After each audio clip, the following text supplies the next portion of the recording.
You're lying back, the day is behind you, and a quieter world begins to settle in. As your breath evens out and your limbs grow still, imagine a time long past stone not filled with glowing screens or city lights, but with flickering candles, the rustle of woolen gowns, and the distant tolling of church bells. The medieval world, often remembered for its kings and castles, battles and plagues, was also a place of quieter pursuits, of ideals, of appearances, of what it meant to be beautiful or desirable. But beauty, as you'll see, was not merely in the eye of the beholder. It was tangled in religion, class, superstition and status. It was painted not with makeup alone, but with meaning. Tonight, you'll drift gently through that world. We'll move slowly, beginning in the intimate, shadowed corners of daily life, then wander through courts and convents, past noblewomen and field hands, through mirrors polished in bronze, and minds shaped by sermons. The journey will be measured, the steps unhurried. There's no need to stay alert, just follow the thread as it quietly unwinds. Now, let us begin with how beauty quietly wove itself into the everyday rhythms of medieval life. Imagine waking in a dim room lit only by morning sun peeking through shuttered slats. There's no mirror beside you, perhaps none at all in the house. Reflections were not a given in the medieval world. Glass was expensive, and mirrors, made from polished metal or small panes of glass backed with tin or mercury, were reserved for the wealthy. For most, one's own face was something vaguely remembered from still water, or perhaps glimpsed fleetingly in a polished bowl. Yet this absence of constant self-viewing didn't mean people were unaware of beauty. Far from it. Instead, beauty was an ever-present idea, deeply woven into routines, expectations, and social hierarchy. But it was experienced differently, felt more than seen, compared more than examined. For a peasant woman rising before dawn, beauty was practical. Long hair was often bound tightly, protected from dust and sun. Skin, exposed to wind and smoke, bore the marks of work-reddened cheeks, calloused hands, sun-darkened forearms. But in village life, health was beauty. A full face and a ruddy complexion signaled nourishment and strength, both prized in a life of toil. Thinness, especially in women, was not seen as attractive, but rather as a sign of illness or hardship. Bathing was infrequent by modern standards, but cleanliness was still valued. People wiped their faces with damp cloths, combed their hair daily with wooden or bone combs, and used herbal rinses for both skin and scalp infusions of lavender, rosemary, or chamomile when they could be spared. In southern regions, olive oil might be used for softening skin or smoothing hair, while in colder climates, animal fats were rubbed into dry skin during long winters. Clothing played a crucial role in shaping the perception of beauty. The cut of a tunic, the color of a headscarf, or even the way a belt was tied could suggest youth, wealth, modesty, or sensuality. In many communities, unmarried women wore their hair uncovered or braided loosely, while married women concealed their hair beneath veils or linen wimples, the fabric framing their faces with care. It wasn't only about modesty, it was also about suggesting order, restraint, and adherence to social expectation, qualities that in themselves were considered beautiful. And then there was scent. With perfumed soaps rare and precious, people turned to nature. A sprig of herbs worn at the neck, a sachet sewn into a sleeve, a garland of flowers on feast day saw. These small gestures carried fragrance that lingered softly on the air, suggesting youth, cleanliness, or seasonal joy. Scent, subtle and ephemeral, became one of beauty's quietest whispers. Even in modest homes, a form of self-care persisted, though not framed as self-indulgence. Women might use crushed berries to tint their lips for special occasions, or grind chalk to lighten their skin, imitating the fair complexions of noblewomen. But these acts were infrequent, and not always for vanity. In a world shaped by hierarchy, looking a certain way could mean being treated with a measure more kindness or respect. Men, too, were subject to their own ideals. Strength was admired, certainly, but so was neatness. A clean face or a well-trimmed beard could set a man apart. Dirty nails and tangled hair might suggest laziness or low status. Even among those who labored in fields or forges, an effort was often made on Sundays, especially to wash, to change garments, to stand with a touch more dignity. And yet, beauty in daily life wasn't only external. Character, piety, and humility played a quiet, persistent role. A woman who sang sweetly at church, a man who bowed politely at market, these gestures could mark someone as appealing or admirable. It wasn't that beauty was irrelevant, it was that it was bound up with virtue, with perception, and with the ability to move through a tightly ordered world with grace. As you begin to understand, beauty was not a single face or form, it was a language of how one walked, how one dressed, and how one was seen by neighbors, by priests, by strangers on the road. And in a time before mirrors were common, it was the eyes of others that told you who you were. From here, we will glide upward, from the villages and hearths of the common folk, into the great halls and candlelit chambers of the elite. For beauty among the noble classes was an altogether different pursuit, more adorned, more constrained, and more deeply bound to power. But first, take a breath. Let the image of quiet thatched roofs, of distant church bells, of linen veils stirring in soft breezes linger just a little longer. Now, let your mind drift upward from the fields and humble hearths of village life to the candlelit corridors of castles and manor houses. Here, behind carved wooden doors and beneath arched ceilings, beauty took on a more elaborate shapeless tied to labor and health, and more to lineage, refinement, and control. Among the nobility, beauty was not only a personal trait, it was a symbol, a visual shorthand for breeding, for piety, for wealth.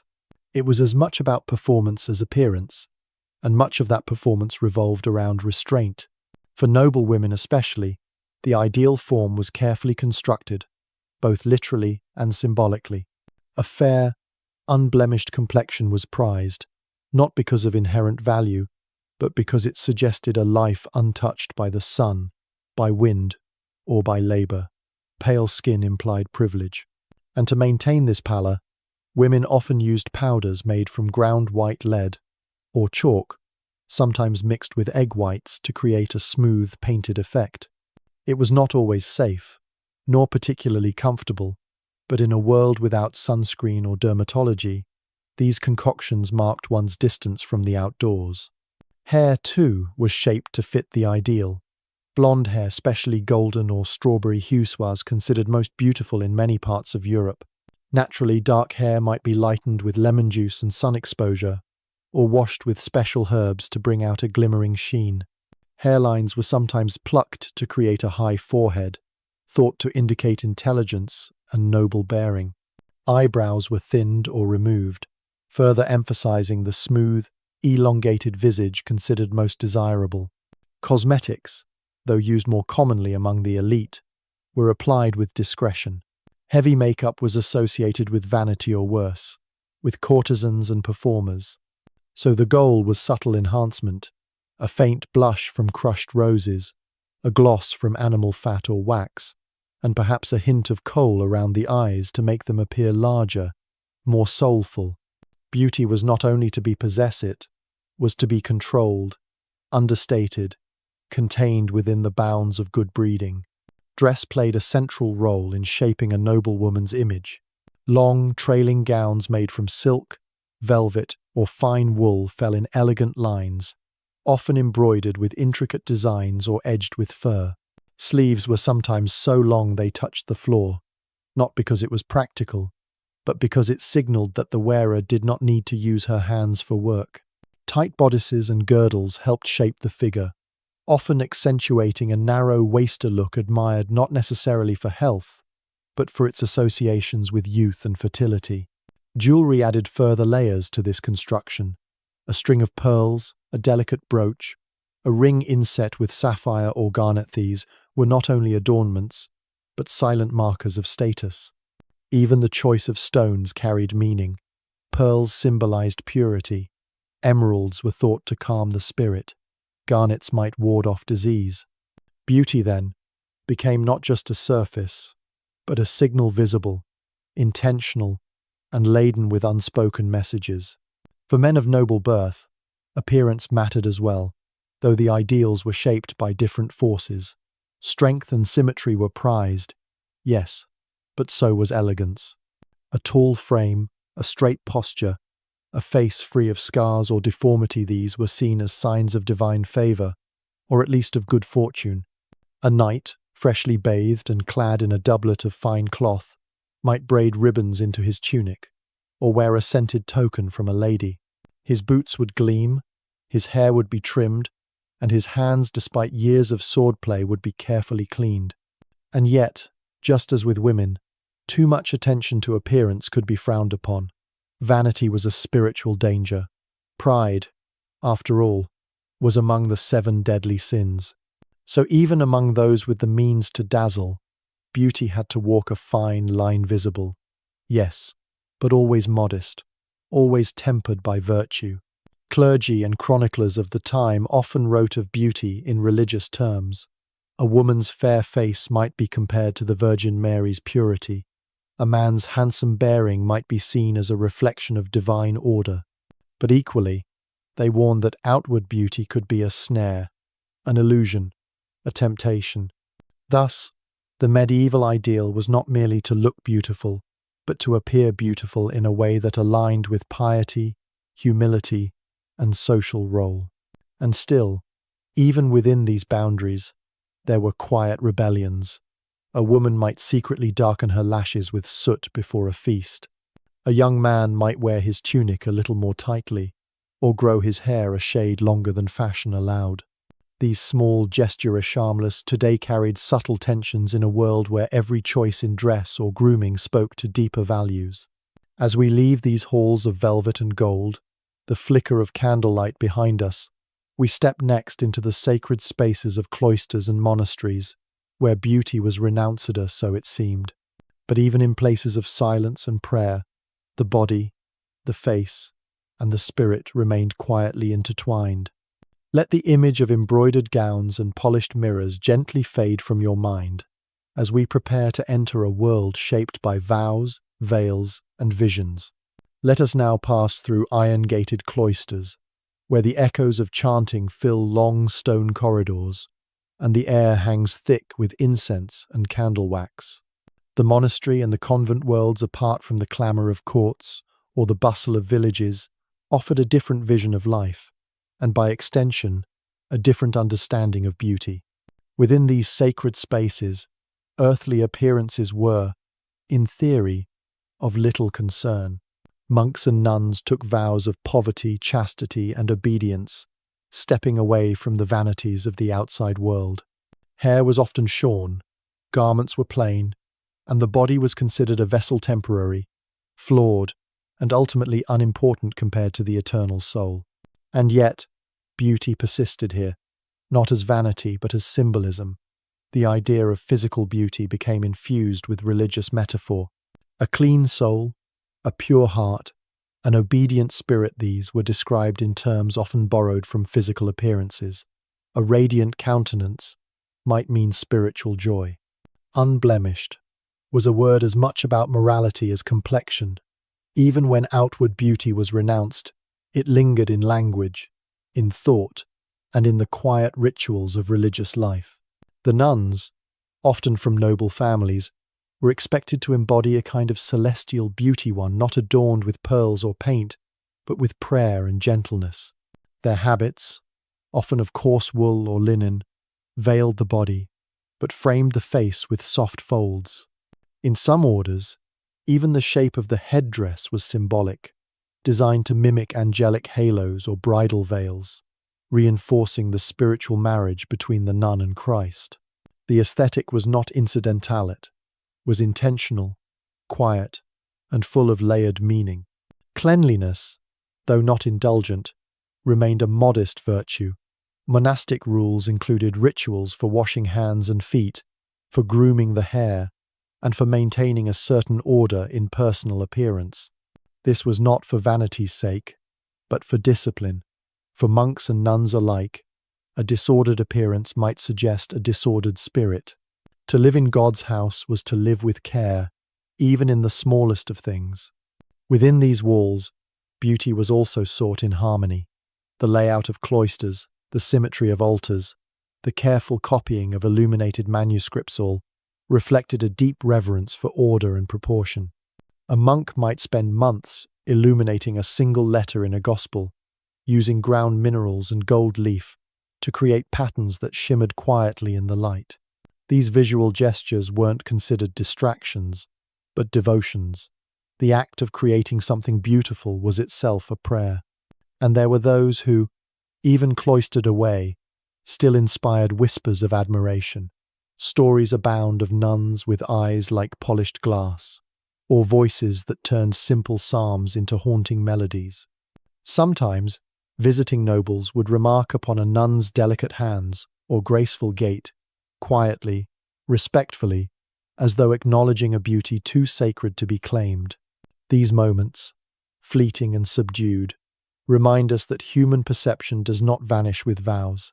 It softens, reframes, and continues beneath layers of fabric and silence. But there was caution too. Beauty, even natural, unadorned beauty, could be seen as a risk, a source of distraction. In hagiographies, the lives of saints, great care was taken to emphasize either their resistance to physical vanity or their suffering because of it. A woman saint might be described as disfiguring her face with ashes to deter suitors. A monk might be praised for averting his eyes in the presence of attractive visitors. In these stories, beauty became a test, something to overcome, not to display. And yet, not all within the church rejected physical beauty.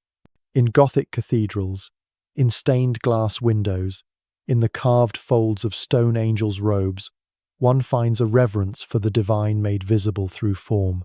Artists, often working under monastic guidance, sought not just to glorify God, but to create a sense of spiritual longing through light, color, and symmetry.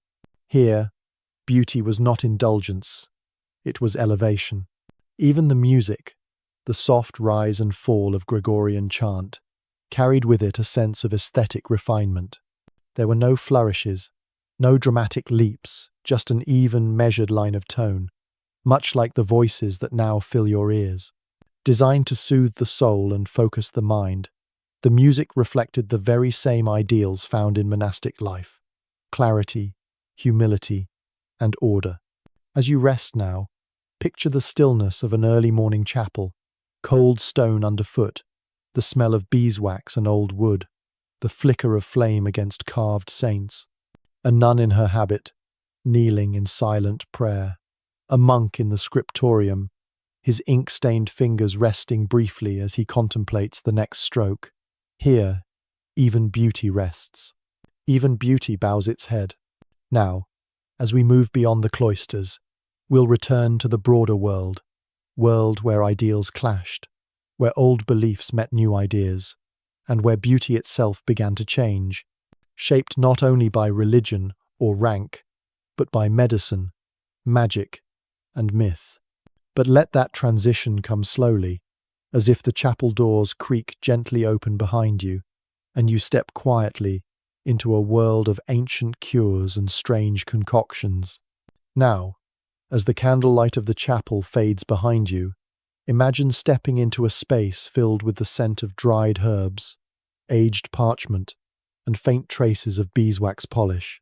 Here, in the hushed quarters of apothecaries, midwives, and wise women, another layer of the medieval beauty world begins to unfold, bound not to fashion or devotion, but to the strange intersection of medicine, magic, and myth.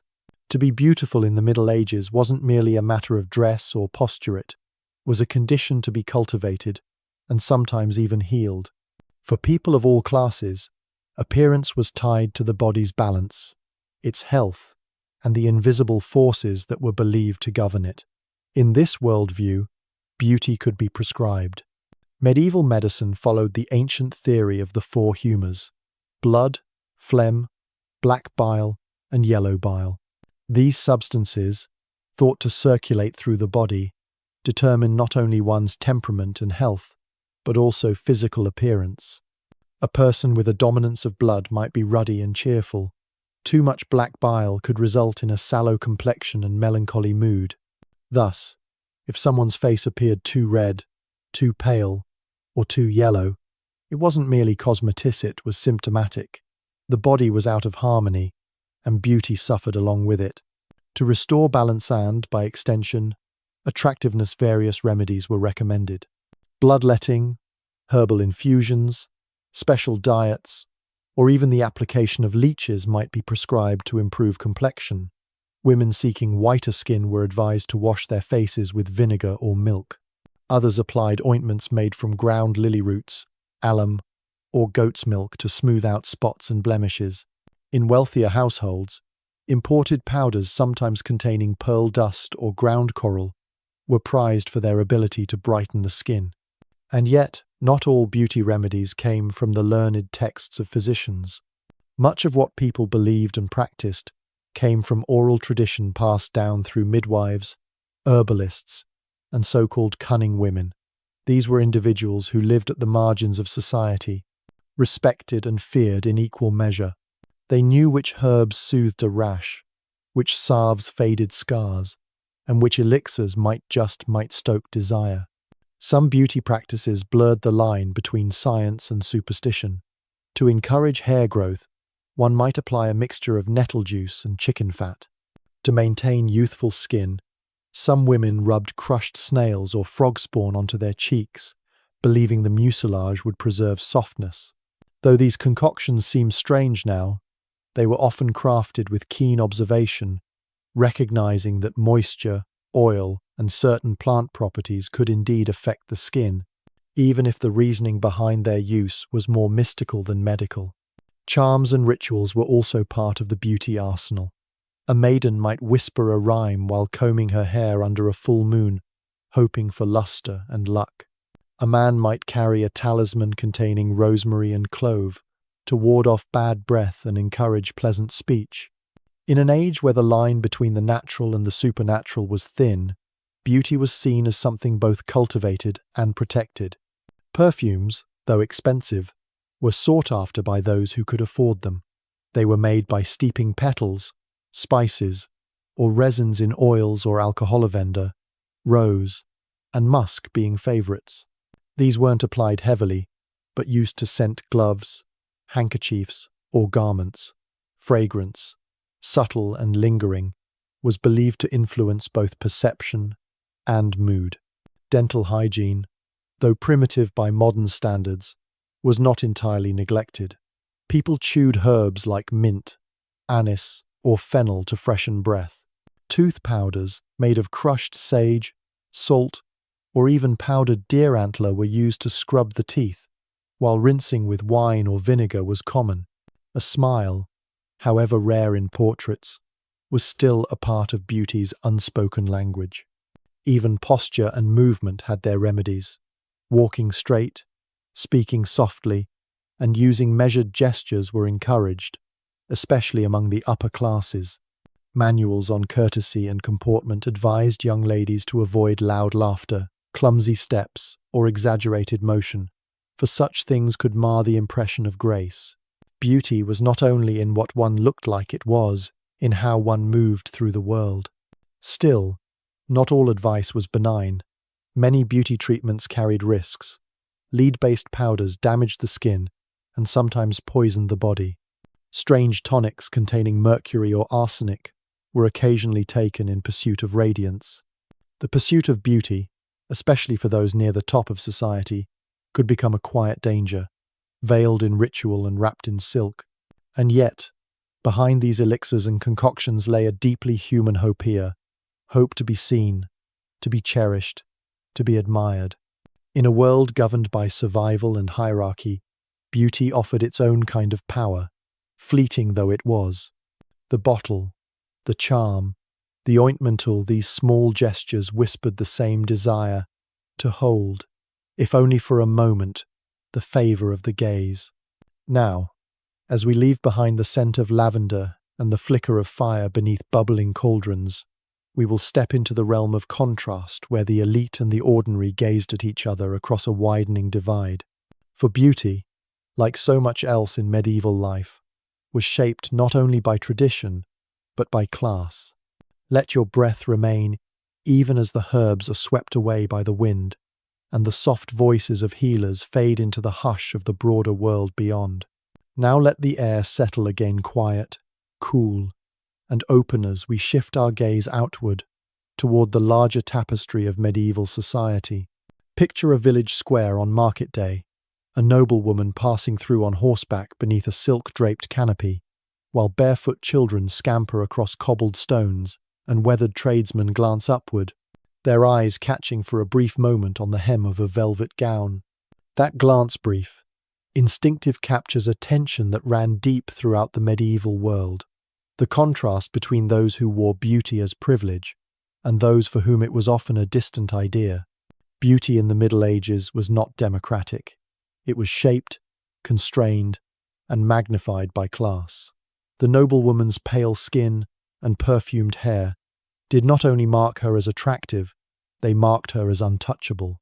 Her beauty was curated with the labor of others, a maidservant to fetch water, a tailor to shape her gown, an apothecary to mix her creams.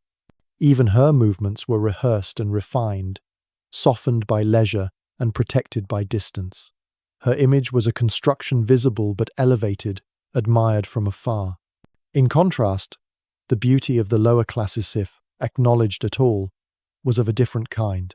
A shepherdess with wind-touched cheeks, a cooper's son with strong arms from years of work, a washerwoman's laughter rising over the sound of the stream. These were not the beauties captured in tapestries or songs, but they existed nonetheless, quiet and unrecorded. In small moments during a feast day, a harvest celebration, a glance across church pews, the boundaries of beauty could blur, however briefly. Yet, these blurrings were rarely allowed to last. Clothing, manners, speech, and posture all signaled one's place. Even attempts by those of lower status to appear more refined could be seen as transgressive. Laws known as sumptuary laws were introduced in many regions, dictating who could wear what fabrics, colors, or jewelry. A silk girdle worn by a merchant's daughter might be forbidden if it too closely resembled a noble's. Coms. The law was not just about economy, it was about visual control. Beauty, when displayed outside its appropriate class, became a threat to order. Still, aspirations persisted. People of modest means found subtle ways to emulate the elite. A piece of dyed cloth, a ribbon carefully woven into hair, a belt worn slightly higher to flatter the form. These small touches offered dignity and pride. In towns, emerging middle classes, merchants, guildsmen, scribes began to redefine what beauty could mean. A wealthy merchant's wife might wear imported fabric, style her hair with care, and apply powder just faintly enough to remain respectable. Her beauty was earned, not inherited, and it quietly challenged the old order. Even among men, appearance was deeply linked to class and ambition. A noble might dress for stately ease, but a rising guildmaster might wear his finest cloak each Sunday, hoping to impress not only God, but his fellow citizens. Clean boots, a well-groomed beard, and a polished buckle all spoke to prosperity and effort. Beauty, in this context, was not about idleness, it was about upward movement, about respect, about being seen. But despite these changing dynamics, the traditional ideals held firm. The closer one's appearance mirrored the noble model, pale skin, modest elegance, measured speech, the closer one came to being perceived as truly beautiful.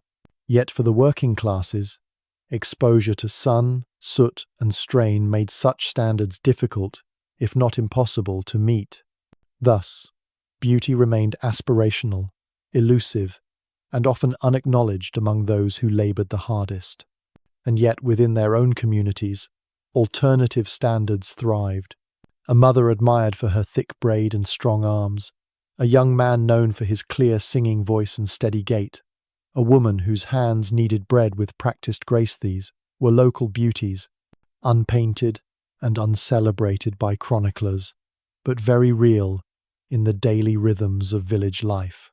These forms of beauty were rooted not in ornament, but in presence, in character, and in the way a person moved through their world.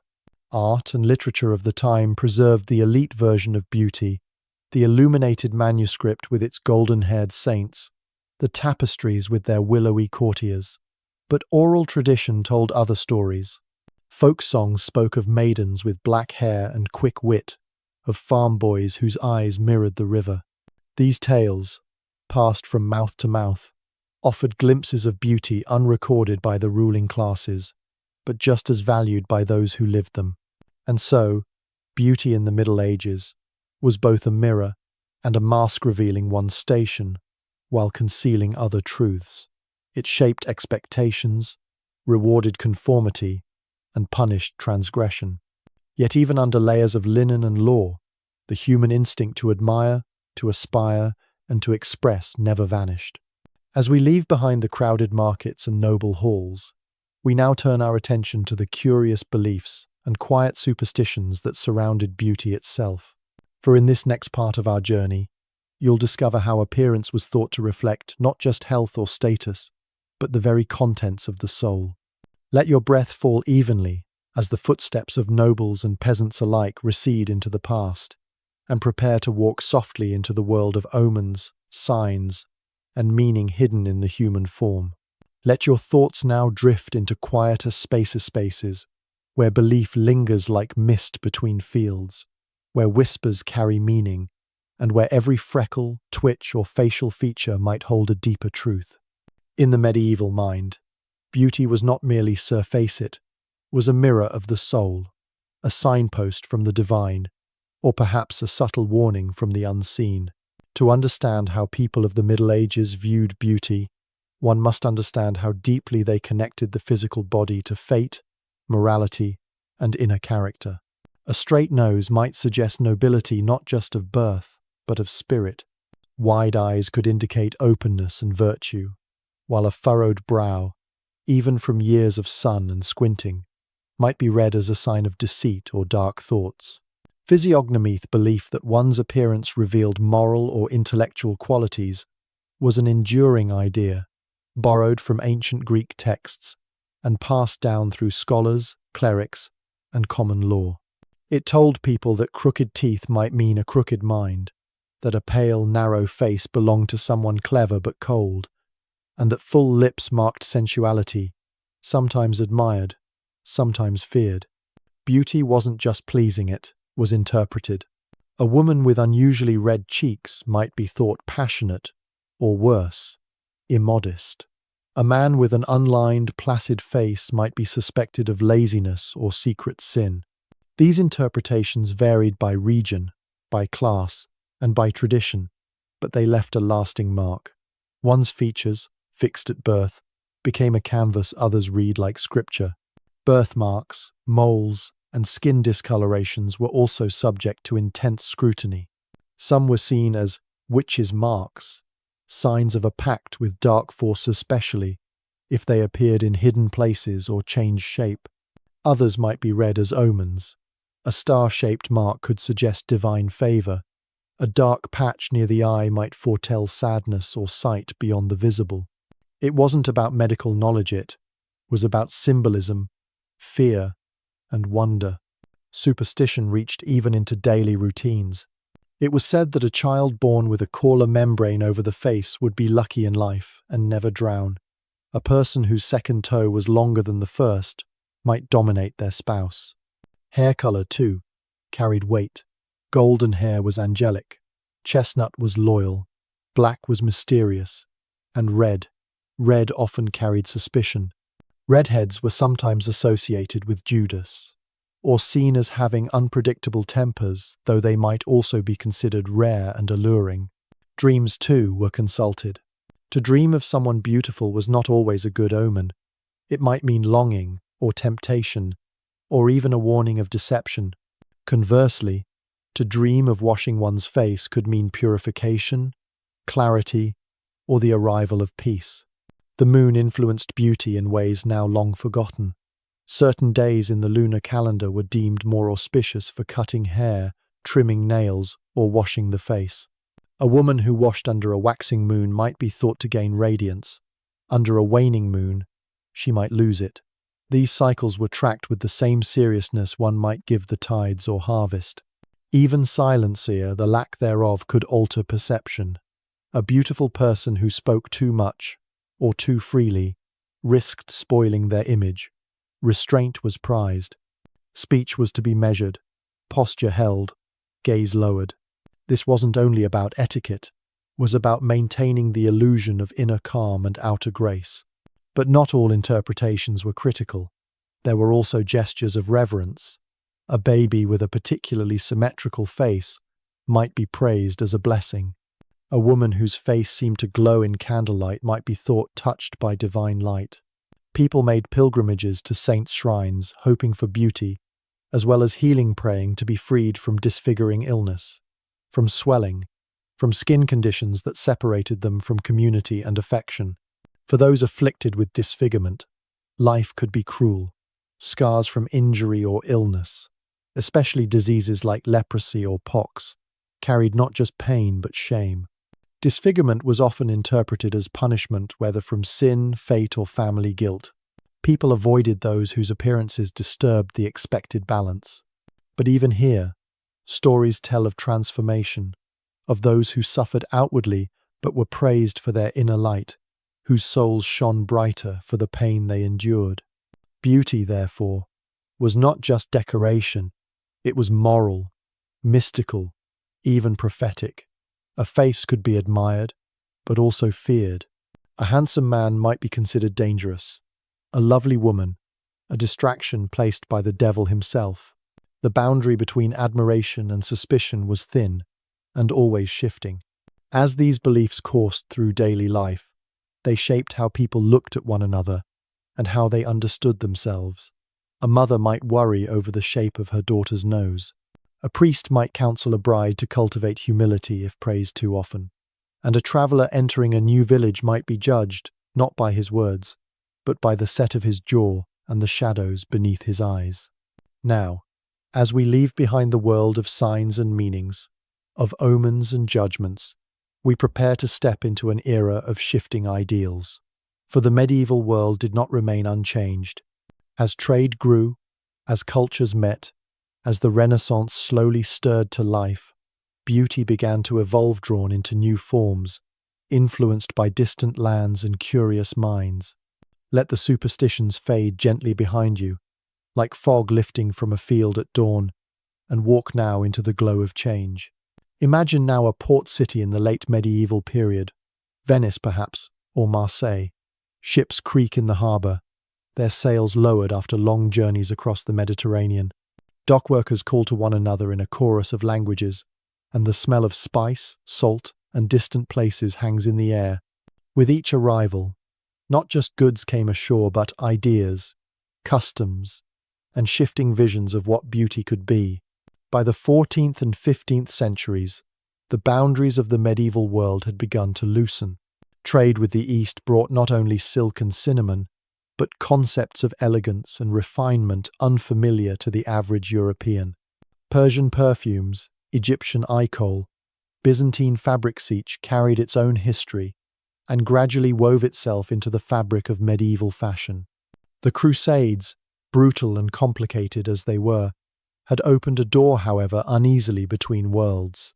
Returning crusaders and pilgrims brought back tales of women with elaborately braided hair, of oils that softened the skin, of new ways of shaping the eye or tinting the lips. Though these influences were not always welcomed, they left impressions that could not be fully erased. In southern Europe especially, ideals of beauty began to shift.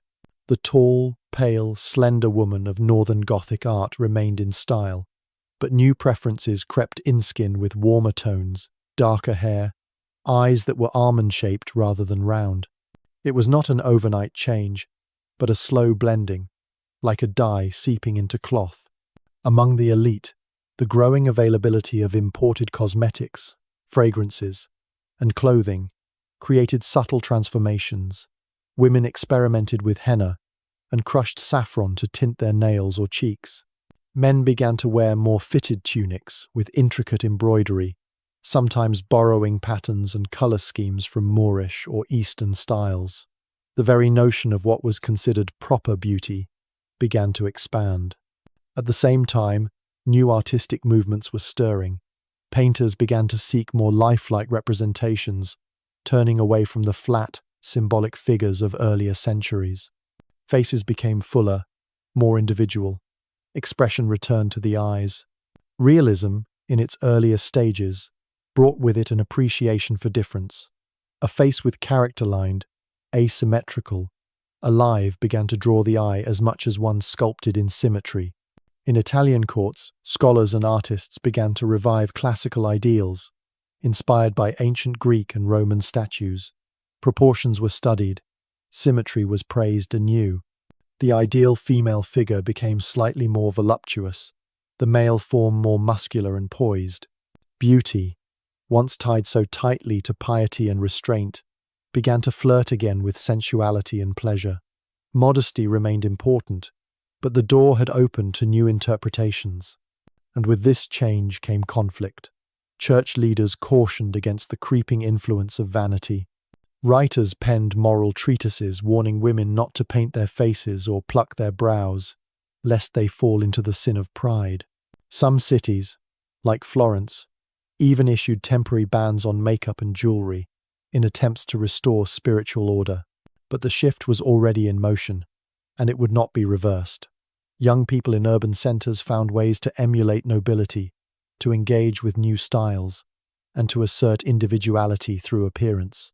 Mirrors, once rare and precious, became slightly more accessible, and with that growing access came an entirely new relationship to the self. People were now seeing themselves more often, more clearly. They began to experiment. Hairstyles became more elaborate. Clothing was tailored with greater precision. There was a sense, even before the dawn of the Renaissance, that beauty was no longer simply about fitting a mold, it was also about expressing something within. Literature began to reflect this as well. Poets like Petrarch described Laura's eyes not just as angelic, but as stormy, alive with movement. Boccaccio wrote of women whose beauty was striking because of their liveliness, their wit, their presence and only their faces. These were early echoes of a broader transformation, the idea that beauty could be personal, dynamic, and fleeting. Still, for much of Europe, the older ideals held on. In rural areas and among the lower classes, traditional standards remained rooted in health, modesty, and moral alignment. Yet even there, threads of change began to weave themselves in. A merchant's daughter might read poetry by candlelight, or a widow might wear a richer color on festival days. These were quiet rebellions, small, personal shifts that hinted at the changing tides. And so, the face of medieval beauty, once so narrowly defined, began to evolve. From Eastern influence and classical revival, from artistic realism and personal expression, a new vision began to emerge that looked backward and forward all at once. Now, as we prepare for the final segment of this journey, we return to reflection. How did these ideas of beauty shape the people who lived within them? What can they tell us about the human need to be seen, remembered, and understood? Let the sails of those merchant ships slip from view now. Let the harbour fade into the mist, and follow gently into the closing thoughts of this quiet exploration. And now, as the long walk through candlelit halls, cloistered gardens, bustling markets, and foreign ports draws to a close, you arrive at a place of stillness, a moment of quiet reflection. Here, at the edge of medieval time and the threshold of the modern world, you might pause to consider, what did it mean to be beautiful in an age shaped by faith, by fear, by rigid order, and slow change? Beauty in the medieval world was never simple. It was layered with expectation, constrained by rank, tied to virtue and danger alike. It was a signal, a performance, a mirror of values both sacred and secular. A high forehead was not merely fashion, it hinted at wisdom. Pale skin was not just aesthetic, it marked a life sheltered from toil. Slender fingers, a quiet voice, a posture of deference. These were not individual quirks but cultivated traits, rehearsed again and again through generations. But beneath all that artifice, the yearning remained the same: to be noticed, to be favoured, to matter. Just as a peasant woman might braid her hair on a feast day with careful pride, so too might a noblewoman adjust her veil just so before a procession. These acts, though separated by walls of class and ritual, whispered the same hope to be seen not only for what one must be, but for what one might be. For many, beauty was also about survival. A woman who pleased her husband might secure her place in the household. A man who appeared strong and well-kept might earn the trust of a guild or landowner. Even in the monastery, where worldly things were renounced, a radiant spirit or serene expression could inspire reverence. In every layer of life, appearance was both a shield and a tool. And yet, there was quiet resistance. In the margins of manuscripts, monks doodled lively faces and fantastical creatures, revealing a playfulness that defied the solemnity of their work. In village tales, sharp-witted girls and broad-shouldered boys won hearts without noble blood or gold-threaded gowns. There were always those who found beauty in laughter, in cleverness, in compassion. These quiet counter-narratives remind us that even in the most rigid times, humanity found ways to soften the edges. What lingers most from medieval beauty is not the pale powders or silken sleeves, but the unspoken truth that even then, beauty was a question as much as an answer. Who defines it? Who benefits from it? And what lies beneath it? These questions echo still. Today, as you lie in comfort, free from the biting winds of draughty stone halls, far from the rituals of courtly life or the demands of a dowry, beauty is no longer tied so tightly to class, to custom, or to ecclesiastical decree. But the thread remains. People still glance into mirrors, hoping to recognize something familiar, something worthy. They still pause at a reflection, wondering how it speaks to the world, and how the world speaks back. Yet there is also gentleness in knowing how far we've come. The powders made with crushed pearls have been replaced with safer, kinder things. The rules that governed colour and cloth have been unravelled. A birthmark is no longer an omen, and a freckle no longer a fault. We carry with us the memory of those older ways, but we also walk in new directions, freer to define beauty on our own terms. So, as the echoes of the medieval world soften into silence, let this thought linger gently in your mind. Beauty has always mattered, but it has never been only about the surface. It lives in ritual, in perception, in the small choices made again and again in the quiet corners of daily life. And it has always been shaped by the gaze both of others and of oneself. Now the bells are no longer tolling. The gowns have been folded away. The mirrors, faint and spotted, return to shadow. And you, having walked through centuries of ideals, meanings, and quiet transformations, may rest.